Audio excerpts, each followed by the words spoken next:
Oh hi, I'm John Fulmar, and I live here in Northwest Arkansas. This is my first project design board for my final project for CS50, Introduction to Computer Programming. I'm going to do a materials information platform. And now, I've got even more instructions! Before I take you to my actual materials information platform website, let me show you the website structure. First of all, we have the main page. The main periodic table of all 118 elements, with each element as a button. There are number-coded buttons on the left from 1 to 7, which will just explain all 7 periods of the elements from left to right.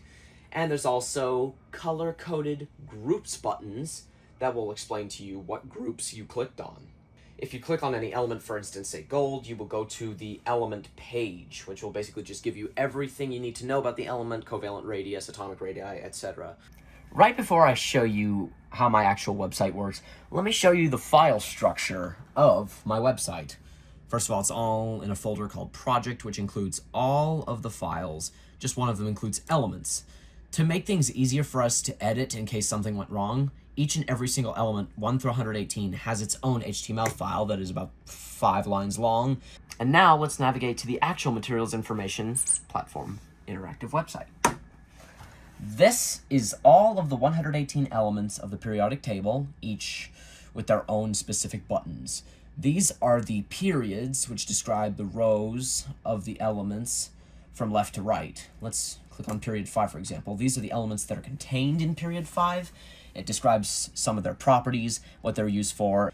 The groups, however, are color-coded buttons that are correspondent to the color-coded elements that are in the same group as each other. Let's click the metalloids, for example. These are the elements that compose up the metalloids group. Let's go to an element, let's say gold. This is its element page. It describes everything from atomic number, atomic mass, period and group, standard state, electron configuration, melting point, and a bunch of other things that you would love to know if you are a chemist, like me. Now let's take a look at the electron cloud animation. Whoa. Take a look at those dots.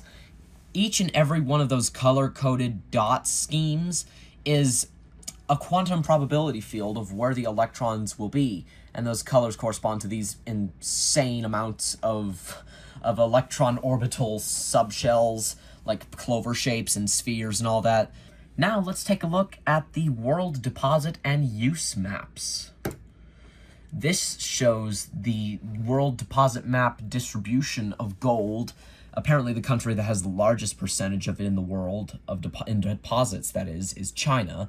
The world use map, this shows that the country that is the largest user of gold in the world is Japan. Number 2 is the United States. Number 3 is Germany, etc., etc.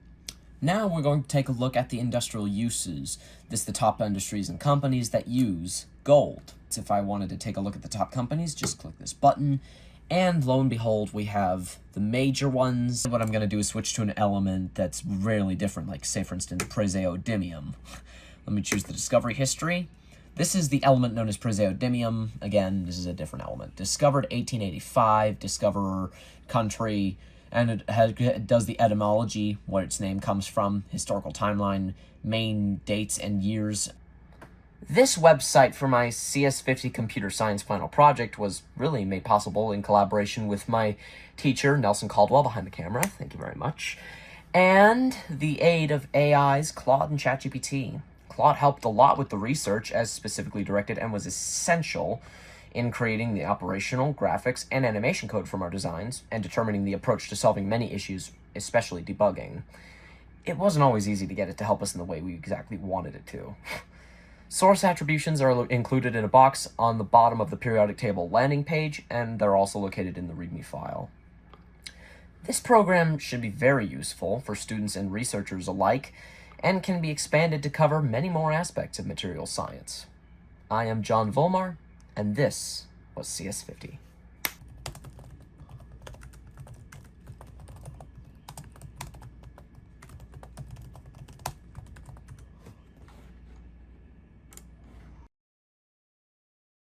And now let's navigate to the actual materials information interactive. I should have